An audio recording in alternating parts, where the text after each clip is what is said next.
কক্সবাজারের বন্যা দুর্গত এলাকা পরিদর্শন করেছেন কক্সবাজার সদর রামু ও ঈদগাঁও আসনের সাবেক সংসদ সদস্য লুৎফর রহমান কাজল। বৃহস্পতিবার তিনি ঈদগাঁও ও রামু উপজেলায় পালপাড়া, বাঁশঘাটা, ঈদগাঁও বাজার ও রামু জোয়ারিয়ানালা ইউনিয়নের ইলিশিয়া পাড়ার নদীর ভাঙন পরিদর্শন করেন। পরে তিনি এসব এলাকায় দুর্গত মানুষের মাঝে শুকনো খাবার বিতরণ করেন। এ সময় তিনি পানিবন্দী মানুষের পাশে দাঁড়াতে দলীয় নেতাকর্মী সহ সামর্থ্যবান সবাইকে এগিয়ে আসার আহ্বান জানান। 3000 পরিবার ক্ষতিগ্রস্ত, শুকনা খাবার দরকার, এদের খুব জরুরি ভিত্তিতে অবকাঠামো ঠিক করা দরকার।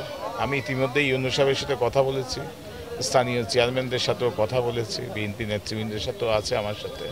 তা আমি সরকারকে বলবো যে খুব জরুরি ভিত্তিতে এই প্লাবিত এলাকায় যাতে নজর দেয় এবং আরও স্পেশাল যাতে বরাদ্দ দেয়, এটা জরুরি ভিত্তিতে সবাইকে এগিয়ে আসার জন্য আহ্বান জানাবো। দুর্গত এলাকা পরিদর্শনকালে অন্যান্যদের মধ্যে ছিলেন ঈদগাঁও উপজেলা বিএনপির সভাপতি আবুল কালাম, সাধারণ সম্পাদক সেলিম মাহমুদ, রামু উপজেলা বিএনপির সাধারণ সম্পাদক আবুল বশর বাবু সহ বিএনপি যুবদল, ছাত্রদল, স্বেচ্ছাসেবক দল সহ অঙ্গ ও সহযোগী সংগঠনের নেতাকর্মীরা। News desk, TTN।